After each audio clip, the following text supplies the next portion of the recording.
Hello friends, तो आज हम बना रहे हैं सर्दियों के लिए खास लड्डू।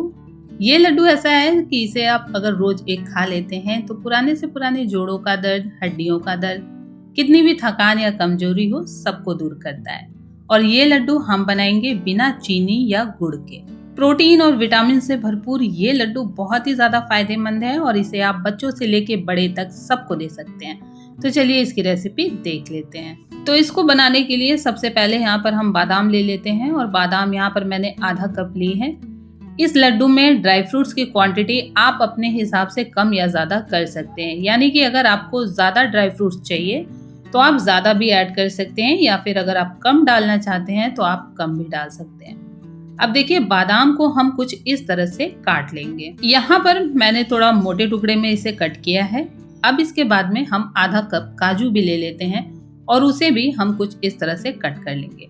अगर आप बड़े बुजुर्गों के लिए बना रहे हैं जिनके की दांत नहीं है, तो आप ड्राई फ्रूट्स को ग्राइंड करके भी बना सकते हैं। यहाँ पर मैंने काजू और बादाम के टुकड़े बड़े इसलिए किए हैं कि ये लड्डू में दिखने में भी अच्छा लगता है और जब आप खाते हैं तो इसका टेस्ट भी पता चलता है। अब इसे हम देसी घी में भून लेंगे।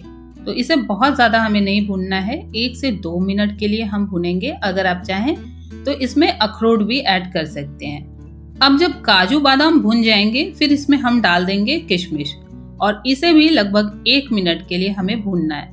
अब इसके बाद में हम गैस की फ्लेम को ऑफ कर देंगे और इसे बहुत ज़्यादा हमें पकाना नहीं है। अगर आप चाहें तो बिना देसी घी के भी आप इसे रोस्ट कर सकते हैं।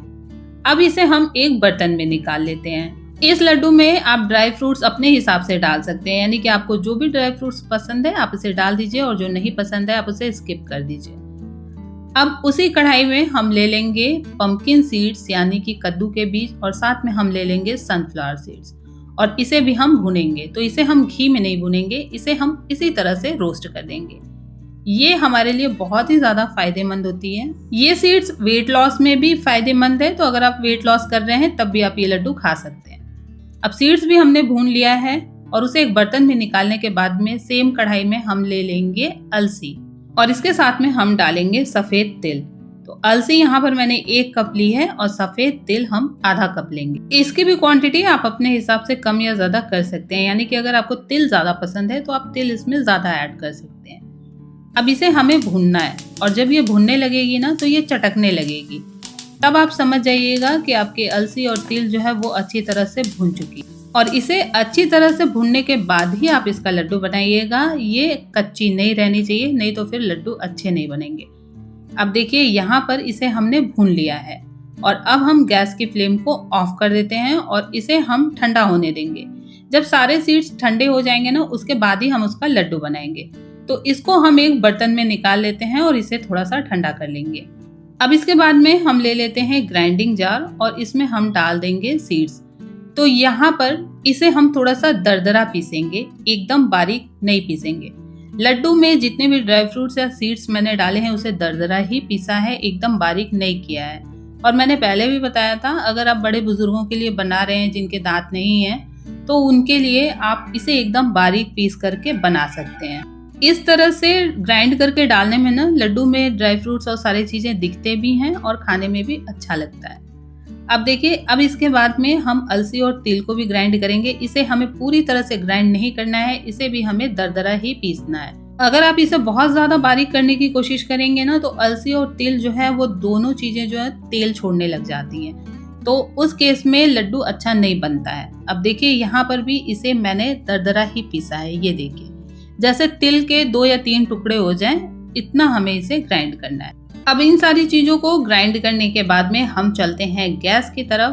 तो यहाँ पर मैंने गैस पे कढ़ाई गर्म कर ली है, इसमें हम डाल देंगे 1 चम्मच देसी घी और अब यहाँ पर मैंने ले लिया है खजूर। तो खजूर यहाँ पर मैंने 500 ग्राम लिया है, आप अपने हिसाब से कम या ज्यादा कर सकते हैं।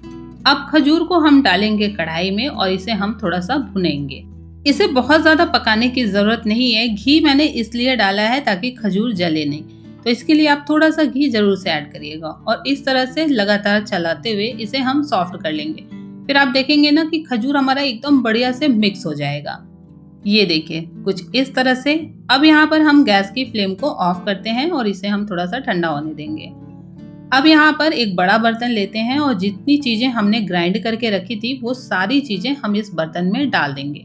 तो सबसे पहले अलसी और तिल डाला था, फिर सीड्स डालेंगे और फिर यहाँ पर मैंने काजू, बादाम और किशमिश डाल दिया है। अब सारी चीजों को हाथों से अच्छी तरह से मिक्स कर लेते हैं।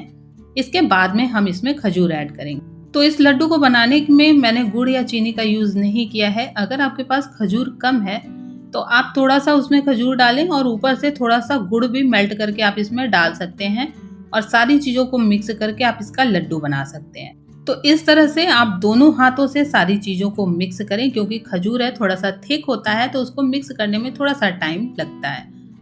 अब इसका हम लड्डू बना लेंगे। तो इस तरह से बहुत ही ज्यादा हेल्दी और टेस्टी लड्डू बन करके तैयार हो जाएगा। तो फ्रेंड्स, आपको मेरी वीडियो कैसी लगी मुझे कमेंट करके जरूर बताइएगा और अगर वीडियो पसंद आई है तो लाइक जरूर करिएगा। चैनल पे नए हैं तो सब्सक्राइब करके बेल आइकन जरूर प्रेस करिए ताकि मेरी कोई भी वीडियो आती है तो वो आप तक सबसे पहले पहुंच सके। तो इस सर्दी आप इस लड्डू को बनाइए, सबको खिलाइए और बने रहिए मेरे चैनल पे नई नई रेसिपीज देखने के लिए। और भी बहुत सारी यमी और टेस्टी रेसिपीज आपको मेरे चैनल पे मिल जाएगी, तो आप वहां जाकर देख सकते हैं। तो मिलते हैं अगली वीडियो में एक नई हेल्दी और टेस्टी रेसिपी के साथ। Bye bye.